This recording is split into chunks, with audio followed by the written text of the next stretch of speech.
Okay. Parcel స్పీచ్‌లో భాగంగా మనం last క్లాస్‌లోన adverb గురించి చెప్పుకున్నాం గదా! సో, నెక్స్ట్ పార్ట్ వచ్చేసి మనకి ప్రిపోజిషన్స్ ఉంటాయి. సో, ప్రిపోజిషన్‌ని ఎలా వాడతారు? ప్రిపోజిషన్‌లోన ఒక నౌన్ గాని, ప్రొనౌన్ గాని అది ఎక్కడుంది? దాన్ని ఏ టైంలో ఉంది? అది ఏ ప్లేస్‌లో ఉంది? దాని సంబంధాన్ని సూచించేదే మనకి ప్రిపోజిషన్ అంటారన్నమాట. సో, నౌన్‌కి గాని, ప్రొనౌన్‌కి గాని ఆ నౌన్‌కి, ప్రొనౌన్‌కి, వర్బ్‌కి ఉండే సంబంధాన్ని సూచించేదే ఈ ప్రిపోజిషన్ అన్నమాట. సో, ఇవెలా ఉంటాయి? సో, ప్రిపోజిషన్‌లో కూడా టైప్స్ ఉంటాయి మనకి. సో, వాటిని ఉపయోగించే ఉపయోగం ఆధారంగా మనం కింది విధంగా విభజించవచ్చనమాట. ఫస్ట్ టైప్ వచ్చేసి ప్రిపోజిషన్స్ ఆఫ్ ఏ ప్లేస్. మనకి అడ్వర్బ్‌లలో కూడా మనకి ప్లేస్‌ని బట్టి, రిలేషన్ బట్టి, డిగ్రీని బట్టి చేంజ్ అవుతాయి గదా! ఇక్కడ కూడా ప్రిపోజిషన్స్ అనేవి ప్లేస్‌ని బట్టి, తర్వాత టైమ్‌ని బట్టి చేంజ్ అవుతాయన్నమాట. సో, ఇప్పుడు ప్లేస్‌ని బట్టి ప్రిపోజిషన్స్ ఆఫ్ ప్లేసెస్ అంటే స్థలాన్ని ఆధారంగా ఈ సంజ్ఞాదాలు అంటారు. మనకి ప్రిపోజిషన్స్ అనే గుర్తుపెట్టుకోండి. మళ్ళా ప్యూర్ తెలుగు అవసరం లేదు.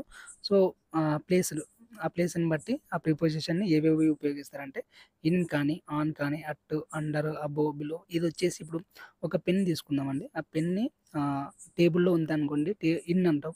టేబుల్ పైన అంటే ఆన్ అంటాం. సో, టేబుల్ దగ్గర అంటే అట్ అంటాం. టేబుల్ కింద అంటే అండర్ అంటాం. టేబుల్ పైన అయితే అబోవ్ అంటాం.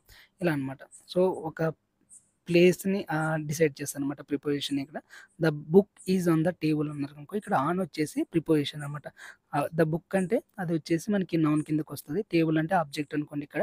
సో, బుక్ అనేది టేబుల్ మీద ఉంది. సో, ఇక్కడ మీద అనేది ప్రిపోజిషన్ అనమాట. ఆన్ వచ్చేసి preposition. She lives in Hyderabad. ఇక్కడ షీ వచ్చేసి సబ్జెక్ట్, హైదరాబాద్ వచ్చేసి ఆబ్జెక్ట్, లైవ్స్ వచ్చేసి వర్బ్. సో, ఇక్కడ మనకి ఆబ్జెక్ట్‌కి, సబ్జెక్ట్‌కి మధ్య రిలేషన్ కింద ఇన్ వాడినాం గదా! సో, ఆ ఇన్ అనేది ప్రిపోజిషన్ కింద వస్తదనమాట. So, he is sitting between Rama and Sita. So, అతను కూర్చున్నాడు. ఎక్కడ కూర్చున్నాడు? ఎక్కడ అని మనం ప్లేస్‌ని మెన్షన్ చేస్తున్నాం కాబట్టి, బిట్వీన్ వాడినాం కాబట్టి, సో, బిట్వీన్ అనేది ప్రిపోజిషన్ అనమాట. He is sitting between Rama and Sita. So, రామకి, సీతకి మధ్యన ఆయన కూర్చున్నాడు. ఎక్కడ కూర్చున్నాడంటే, ఇదే మనకి ప్రిపోజిషన్ ఆఫ్ ప్లేస్ వచ్చేసి రామ అండ్ సీత కాబట్టి, సో, బిట్వీన్ అనే దాన్ని వాడామనమాట. సో, ఇక్కడ ఇన్‌కి, ఆన్‌కి, అట్‌కి తేడా ఏంటి? అదొక్కటి గుర్తుపెట్టుకోండి. ఇన్ అంటే పెద్ద పెద్ద ప్రదేశాలు గాని, లోపల గాని ఉంటే ఇన్ అంటారనమాట. సో, ఒక సిటీ లోపల ఉంటే ఇన్ అంటారు. ఒక టౌన్ ఉంటే అట్ అంటామనమాట. సో, చిన్న విలేజ్ గాని, లేదంటే చిన్న టౌన్ గాని ఉంటే అట్ అని యూజ్ చేస్తారు. పెద్ద సిటీ అలాంటివి ఉంటే, పెద్ద ప్రదేశాలుంటే ఇన్ అని యూజ్ చేస్తామనమాట. సో, ఏదైనా ఒక ప్రదేశం లోపల ఉన్నా కూడా ఇన్ అనే యూజ్ చేస్తారనమాట. ఆన్ అనేది ఎక్కడ యూజ్ చేస్తామంటే ఒక పైన, ఒక టేబుల్ పైన, ఒక గోడ పైన, ఒక ఇంటి పైన ఇలా ఉండేదాన్ని ఆన్ అని యూజ్ చేస్తారు. Next prepositions of time. టైమ్‌ని బట్టి కూడా మనకి ప్రిపోజిషన్స్ చేంజ్ అవుతాయి. సో, దీనికి ఎగ్జాంపుల్స్ వచ్చేసి at, in, on, before, after, during, since, for. So, ఈ టైమ్‌ని డిసైడ్ చేస్తానన్నమాట. ఇప్పుడు ఇదేంటి అట్, ఇన్ అనేవి ఇంతకుముందు ప్లేస్‌ని డిసైడ్ చేసావు కదా! మళ్ళా టైమ్‌ని ఎందుకు డిసైడ్ చేస్తాయంటే కొన్ని సెంటెన్స్‌ని బట్టి కొన్ని పదాల మీనింగ్ చేంజ్ అయితదనమాట. ఇక్కడొచ్చేసి ఎగ్జాంపుల్ చూసుకోండి. The meeting is at 5 PM. ఇక్కడ అట్ అనే దాన్ని ఒక ప్లేస్‌లో ఉన్నాడని చెప్పడానికి యూజ్ చేస్తాము. ఒక టైంలో ఉంటుంది అని చెప్పడానికి కూడా యూజ్ చేస్తామనమాట. ఇక్కడ అట్ వచ్చేసి ప్రిపోజిషన్ అనమాట. The meeting at 5 PM. So, meeting ఎప్పుడుంది? సో, 5 గంటలకుంది. సో, అట్ అనేది యూజ్ చేసి మనం మీటింగ్‌ని టైం చెప్తున్నాం కాబట్టి ఇక్కడ అట్ అనేది ప్రిపోజిషన్ అనమాట. She was Born in 1995. ఆమె 1995లో జన్మించింది. ఎప్పుడు అని చెప్పేది టైం కాబట్టి ఇక్కడ టైమ్‌ని డిసైడ్ చేసేది 1995ని చెప్పేది ఇన్ అని చెప్తాం కదా! ఆ ఇన్ అనేది ప్రిపోజిషన్ అనమాట. సో, అలాగే ఉంటది. నెక్స్ట్ చిన్న కన్‌ఫ్యూజన్ ఉంటది కదా! అట్‌కి, ఇన్‌కి. సో, నిర్దిష్ట సమయాన్ని ఒక పర్టిక్యులర్ టైమ్‌ని డిసైడ్ చేసినప్పుడు అట్ అని చెప్తాం. లేదు ఒక సంథింగ్ ఒక నెలలోన, ఒక సంవత్సరంలోన పుట్టిందని చెప్తే ఇన్ అని చెప్తామన్నమాట. కరెక్ట్ పర్టిక్యులర్‌గా ఒక టైమ్‌లో మనం కరెక్ట్‌గా చెప్తే దాన్ని అట్‌తో సంబోధిస్తాం. లేదంటే ఇన్ అని పెడతామన్నమాట. ఇప్పుడు అట్ 6 ఏఎం అని చెప్పామనుకోండి 6 గంటలకి కరెక్ట్‌గా టైమ్ మెన్షన్ చేసాం కాబట్టి అట్ అని పెట్టాం. ఆహ్, ఆన్ సండే గాని, లేదంటే ఇన్ జనవరి గాని, ఇన్ ద మార్నింగ్ అని గాని, ఇన్ ద మార్నింగ్ అంటే మార్నింగ్ ఎప్పుడైనా కావచ్చు. మార్నింగ్ 6 నుంచి మార్నింగ్ 10 గాని ఎప్పుడైనా కావచ్చు కదా! సో, పర్టిక్యులర్‌గా టైమ్ చెప్పలేదు కాబట్టి ఇన్ అని వాడతారు. పర్టిక్యులర్‌గా టైమ్ చెప్తే అట్ అని వాడతారనమాట. ఇంకోసారి ఆన్ అని వాడతాం. ఆన్ అని వాడితే ఇది కొన్ని రోజులు, తేదీలు పర్టిక్యులర్‌గా రోజులు గాని, పర్టిక్యులర్‌గా తేదీలు గాని చెప్తే ఆన్ అని వాడతారనమాట. ఆన్ సండే గాని, ఆన్ ఆగస్ట్ 15థ్ గాని ఇలా వాడతారనమాట. So, next preposition of directions, movement. So, అవి ఉండే దిశను బట్టి, అవి కదిలే చలనాన్ని బట్టి కూడా మనకి ప్రిపోజిషన్స్ చేంజ్ అవుతాయన్నమాట. సో, ఇక్కడ ఎగ్జాంపుల్‌గా తీసుకుంటే to, towards, into, onto, across, through ఇలా ఉంటదన్నమాట. ఒక ఎగ్జాంపుల్ చూస్తే మీకు అర్థమైపోతది. He is going to school. అతను స్కూల్‌కి వెళ్తున్నాడు. సో, వెళ్తున్నాడు అనేది ఒక మూవ్‌మెంట్‌ని తెలియజేస్తది కదా! ఎక్కడికెళ్తున్నాడు?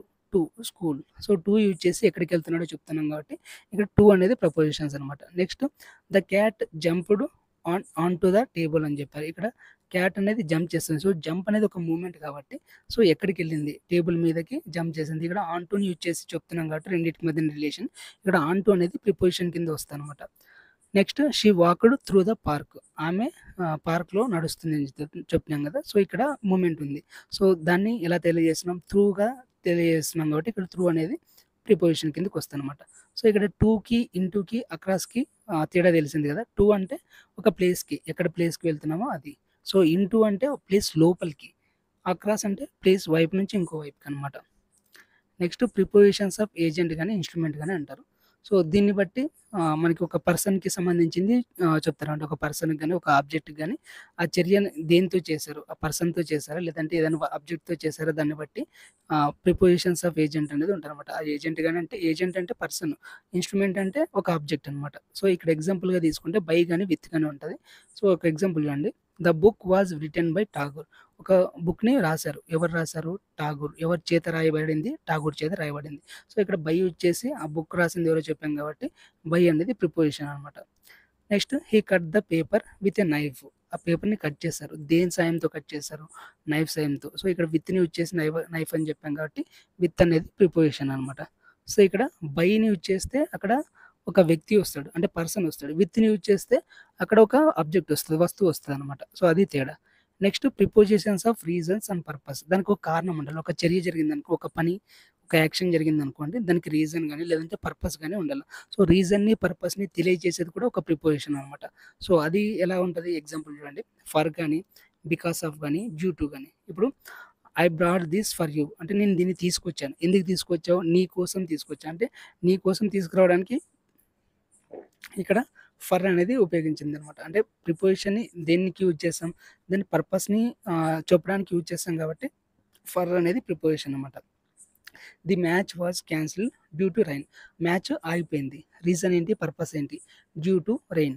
సో, రెయిన్ వల్ల ఆగిపోయింది. సో, రెయిన్‌ని చెప్పడానికి డ్యూ టు అని వాడాం. ఇక డ్యూ టు వచ్చేసి ప్రిపోజిషన్ అనమాట.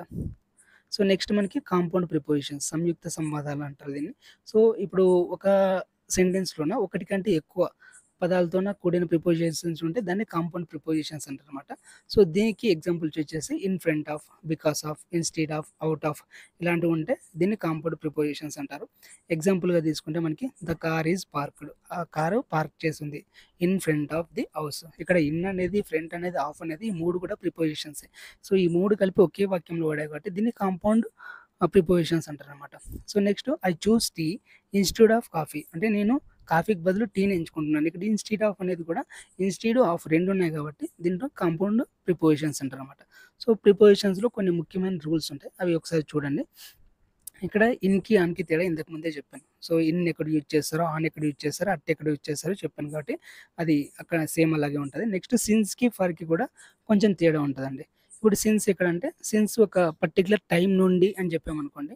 ఇప్పుడు సిన్స్ 2010 సిన్స్ మార్నింగ్ ఇట్లా సిన్స్ పర్టిక్యులర్ టైమ్ చెప్తున్నానికి సిన్స్ 9:00 సిన్స్ 10:00 ఇట్లా చెప్తారనుకోండి. పర్టిక్యులర్ టైమ్ నుంచి స్టార్ట్ అయింది అని చెప్తే దానికి సిన్స్ అని వాడతారు. లేదు కొంచెం సమయం for 2 hours, for 3 months, for 5 years ఇట్లా చెప్పామనుకోండి. సమ్ నంబర్స్ చెప్పామనుకోండి దానికి ఫర్ అని యూజ్ చేస్తారనమాట. సో, పర్టిక్యులర్ టైమ్ యూజ్ చేస్తే సిన్స్ అని. లేదు జస్ట్ అవర్స్ గాని, డేస్ గాని మెన్షన్ చేస్తే దాన్ని ఫర్ యూజ్ చేస్తారనమాట. నెక్స్ట్ బైకి, విత్‌కి తేడా కూడా ఇందాక చెప్పాను. కొన్నిసార్లు నో ప్రిపోజిషన్ ఉంటది. అసలు ప్రిపోజిషన్ ఉండదు. సో, అలాంటి వాటిలోన కొన్ని ఎగ్జాంపుల్ చూసుకోండి. ఐ గో హోమ్ అంటారు. సో, ఇక్కడ ఐ గో టు హోమ్ అని కూడా వాడొచ్చు. సో, టు అవసరం లేకపోయినా కూడా ఐ గో హోమ్ అని కూడా వాడొచ్చనమాట. ఇక్కడ ప్రిపోజిషన్ అవసరం ఉన్నా కూడా అవసరం లేదక్కడ. సో, పెట్టినా కూడా మీనింగ్ చేంజ్ కాదు. సో, ప్రిపోజిషన్ అవసరం లేదు అనే వాటికి కూడా కొన్ని ఎగ్జాంపుల్స్ ఉన్నాయి. She met me yesterday. ఇప్పుడు షీ మెట్ మీ యెస్టర్‌డే అని పెట్టొచ్చు. She met me on yesterday అని కూడా పెట్టొచ్చు. ఇక్కడ ఆన్ అవసరం ఉంది. కాకపోతే దాన్ని పెట్టకపోయినా కూడా సెంటెన్స్‌లో చేంజ్ ఏం రాదనమాట. సో, ఇక్కడ నో ప్రిపోజిషన్ అని కూడా పెట్టొచ్చు మనకి. సో, ప్రిపోజిషనల్ ఫ్రేజెస్ అని నెక్స్ట్ ఇంకొకటి ఉంటది. ఓకే. ఇక్కడ ప్రిపోజిషనల్ ఫ్రేజెస్ అంటే ప్రిపోజిషన్ ఒక నౌన్ గాని, లేదంటే ఒక ప్రొనౌన్ గాని కలిపి ఏర్పడేదాన్ని ప్రిపోజిషనల్ ఫ్రేజ్ అంటారనమాట. ఎగ్జాంపుల్ చూసుకుంటే ఆన్ ది టేబుల్. ఇక్కడ ఆన్ అనేది మనకి ప్రిపోజిషన్. ది టేబుల్ అనేది మనకి నౌన్ కింద వస్తదనమాట. సో, ఆన్ ది టేబుల్ అంటే ఆ టేబుల్ మీద. ఇన్ ది మార్నింగ్ ఇన్ అంటే మనకి ప్రిపోజిషన్ ది మార్నింగ్ అంటే నౌన్ కింద వచ్చేదనమాట. సో విత్ ఏ స్మైల్, ఇప్పుడు విత్ అనేది మనకి ప్రిపోజిషన్, స్మైల్ అనేది నౌన్ కిందకి వచ్చేస్తది. సో ఇలా ఒక ప్రిపోజిషన్‌ని ఒక నౌన్ గాని లేదంటే ప్రొనౌన్ గాని కలిపి చెప్తే దాన్ని ప్రిపోజిషనల్ ఫ్రేజెస్ అంటారు. ఇది మనకి ప్రిపోజిషన్స్ గురించి బ్రీఫ్‌గా. సో బ్రీఫ్‌గా ఏం లేదు. సో వీటిలో మనకి ఏం నేర్చుకోవాలంటే మనకి ఎక్కువగా ఫిల్ ఇన్ ద బ్లాంక్స్‌లో ఇస్తాడనమాట ఇవి. సో ప్రిపోజిషన్స్ అనేవి ఫిల్ ఇన్ ద బ్లాంక్స్‌లో చాలా ఇంపార్టెంట్. సో ఒక ఫిల్ ఇన్ ద బ్లాంక్స్ ఇచ్చినప్పుడు దానికంటే ముందు దాని సెంటెన్స్‌ని యూజ్ చేసుకొని ఆ వర్బ్‌ని, అడ్వర్బ్‌ని ఇక్కడ లింకింగ్ చెప్పాం కదా process. So prepositions of directions గాని, ప్రిపోజిషన్స్ ఆఫ్ టైమ్ గాని దీన్ని బేస్ చేసుకొని అక్కడ యూజ్ అయ్యేది. ఇందాక మనకి ఆన్‌కి, ఇన్‌కి, అట్‌కి తేడా చెప్పాం. అలా వాటిలోనే కన్‌ఫ్యూజ్ చేస్తాడు. సో ఆన్ అంటే ఏంటి? ఇట్ అంటే ఏంటి? ఇన్‌ని ఎక్కడ వాడతారు? ఆన్‌ని ఎక్కడ వాడతారు? అట్ ఎక్కడ వాడతారు? సో ఇవన్నీ మనకి ఒక ఐడియా ఉన్నామనుకోండి మనం అలాంటివి ఈజీగా చేయొచ్చనమాట. సో ఇది మనకి ప్రిపోజిషన్స్. కింద కొన్ని ప్రాక్టీస్ క్వెషన్స్ కూడా ఇచ్చాను. వాటిని కూడా ప్రాక్టీస్ చేసుకోండి. సో నెక్స్ట్ క్లాస్‌లో మనం అడ్జెక్టివ్ గురించి చెప్పుకుందాం. Thank you for watching. Tata. కోలో తెలీదంటున్నారు. వాళ్ళ కోసం చెప్తున్నా. మామూలుగా ఇప్పుడు మీరు ఛానెల్ ఓపెన్ చేస్తే మీకు సబ్స్క్రైబ్ బటన్ ఉంటది కదా! సబ్స్క్రైబ్ బటన్ పక్కనే జాయిన్ బటన్ ఉంటదండి. సో జాయిన్ బటన్ క్లిక్ చేస్తే మీకు అక్కడ 2 ఆప్షన్స్ ఉంటాయి. 89 అని 189 అని. సో మీ ఇష్టం ఏదైనా తీసుకోవచ్చు. సో 89 అయినా తీసుకోవచ్చు, 189 అయినా తీసుకోవచ్చు. సో ఏదో ఒకటి క్లిక్ చేస్తే దాంట్లో పేమెంట్ అడుగుతది. సో ఫోన్‌పే, పేటీఎం లేదంటే కార్డ్స్ ద్వారా కూడా మీరు ఏటీఎం కార్డ్, డెబిట్ కార్డ్స్ ద్వారా కూడా పే చేయొచ్చు. సో పే చేస్తే మీకు మెంబర్‌షిప్ యాక్టివేట్ అవుతది. సో మెంబర్‌షిప్‌లో ఉండే వీడియోస్ అన్నీ మీరు చూసుకోవచ్చనమాట. దాంతో పాటు ఆ మెంబర్‌షిప్ ట్యాబ్‌లోనే మనకి టెలిగ్రామ్ లింక్ ప్రొవైడ్ చేస్తాను. దాంట్లో టెలిగ్రామ్‌లో కూడా జాయిన్ అవ్వచ్చనమాట. సో తీసుకోవాలనుకున్న వాళ్ళు ఇలా తీసుకోండి. ఓకేనా?